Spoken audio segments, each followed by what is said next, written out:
If we assume that we're getting the two moving parts of corporate governance right, the long-range plan is moving okay, enterprise risk is moving okay, what then must boards do in terms of structure in order to sustain this whole corporate governance thing that we hear so much about today? I'm not going to get into the detail. I mean, you can have your charters and so forth and so on, but at the end of the day, there's nothing, whatever you need to know about how it functions, how ERM functions and so forth, you'll take from ISO 31000 and so forth.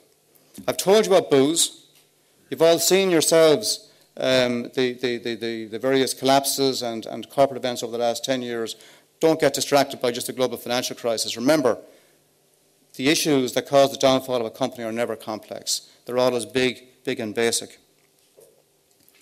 But I think Walker has said that companies need to create risk committees, split the role of risk, take it out of the audit committee, create the risk committee. And there you have identified some of the top level tasks that a risk committee will undertake. But I have some concerns about how a board risk committee would be effective within an organisation. And I'll share some perspectives with you. I was talking about 9 or 10 months ago with the non-executive director of a bank. And that poor individual had just resigned from that bank, one of the top three.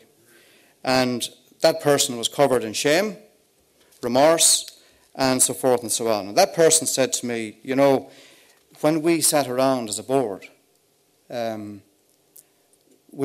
in the room had an opinion on strategy. Everybody in the room had an opinion and was an expert on risk, because you can talk strategy and risk and sound as if you're an expert. We had really heated discussions. We had discussions about direction.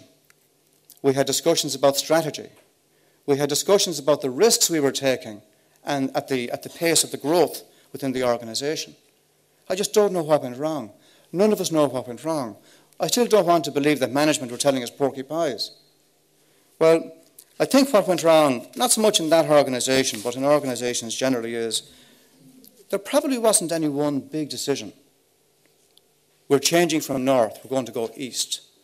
What happens is kind of a process of osmosis. Small little decisions are made in the guise of flexibility, in the guise of the pursuit of short-term objectives. For example, I'm looking down here at the end of the room. If I were to run a tape from myself to that door there and say, that's my long-range plan. That's the direction I'm going in over the next 10 years. You all can see that plan. Big tape, you can see it there.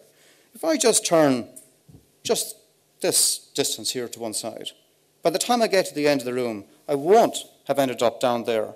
I'll have ended up in the corner of the room. It's as simple as that.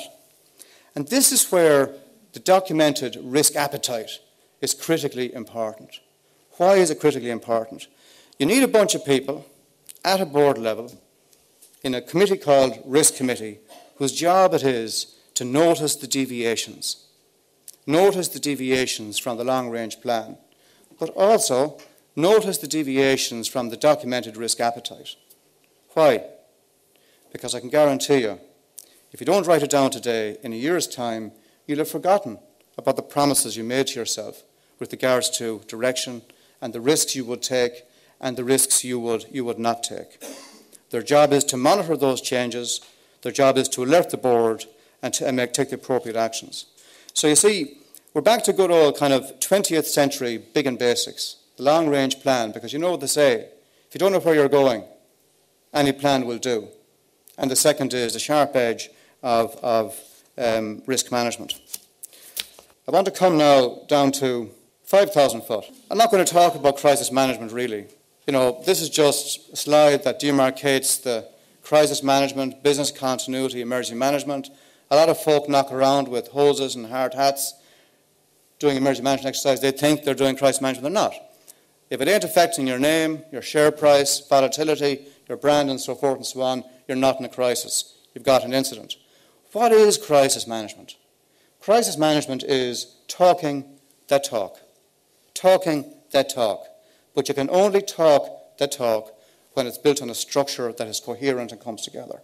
That's where business continuity comes in. And the first elements, the first seconds and minutes of the first golden hour, that's what business continuity is.